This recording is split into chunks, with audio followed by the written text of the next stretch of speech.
पंजाब में कांग्रेस की कलह का अंत होता नहीं दिख रहा। पहले कैप्टन अमरिंदर सिंह और नवजोत सिंह सिद्धू के बीच का झगड़ा सुलझाने के लिए लंबी माथापच्ची हुई थी और कुछ दिनों की शांति के बाद अब एक बार फिर से झगड़ा बढ़ता दिखने लगा।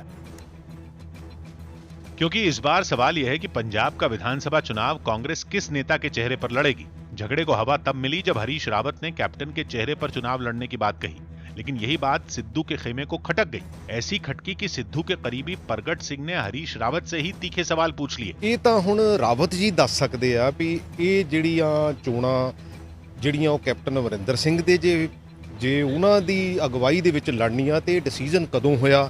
सिद्धू का खेमा आक्रामक हुआ तो हरीश रावत के तेवर नरम पड़ गए। कैप्टन अमरिंदर सिंह हैं और नवजोत सिंह सिद्धू जी हैं, बल्कि प्रगट सिंह जी का नाम भी हम उपयोग में लाएंगे। लेकिन सबको साफ संकेत मिल गया कि पंजाब कांग्रेस का झगड़ा खत्म नहीं हुआ, बल्कि एक बड़े झगड़े की बुनियाद रखी जा चुकी है।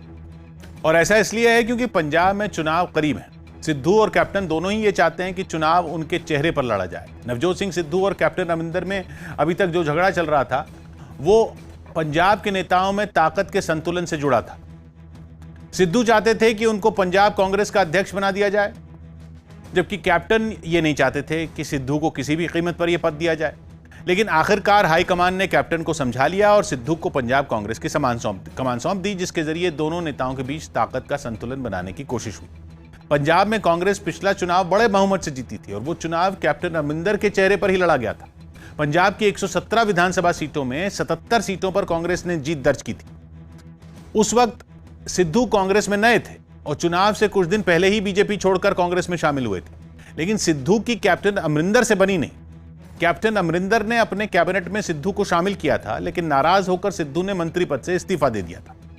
अब दोनों नेताओं के बीच झगड़ा सुलझाने के लिए जब कांग्रेस हाईकमान माथापच्ची करने में लगी थी, उस वक्त सिद्धू और कैप्टन शक्ति प्रदर्शन में भी लगे थे। कैप्टन ने लंच पर अपने घर विधायकों को बुलाया, जिसमें 60 विधायकों के पहुंचने की खबर आई। बाद में सिद्धू ने प्रदेश अध्यक्ष बनने पर एक कार्यक्रम किया, वहां भी 60 विधायक पहुंच गए। इसके बाद कैप्टन ने फिर डिनर डिप्लोमेसी की, डिनर पर विधायकों को बुलाया। इतने ही विधायकों के मतलब 60 विधायकों के वहां भी पहुंचने की खबर आई। यानी ताकत दिखाने में दोनों में कोई भी कम नहीं। अब कांग्रेस के कुल विधायक हैं 77 और 60 विधायकों के समर्थन का दावा दोनों नेता कर रहे हैं। इधर भी 60 विधायक, उधर भी 60 विधायक। मतलब ये तो पता चलना लगभग नामुमकिन है कि पंजाब कांग्रेस में कौन सा विधायक किसके साथ है। दोनों नेताओं का अपने साथ विधायकों का बहुमत होने का दावा है और 2022 में जब पंजाब में चुनाव होंगे तो कांग्रेस पार्टी के लिए यह तय करना मुश्किल हो सकता है कि वो सीएम पद का उम्मीदवार किसे घोषित करती है। इस बीच पंजाब कांग्रेस के अध्यक्ष नवजोत सिंह सिद्धू को अमृतसर दौरे पर दुकानदारों के विरोध का सामना करना पड़ा।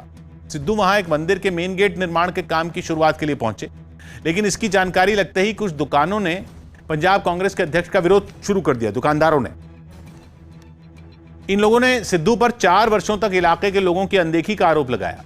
इस विरोध की वजह से सिद्धू का काफिला भी आगे नहीं बढ़ पाया, जिसके बाद उनके सुरक्षाकर्मी किसी तरह उन्हें बचाकर वहां से ले गए।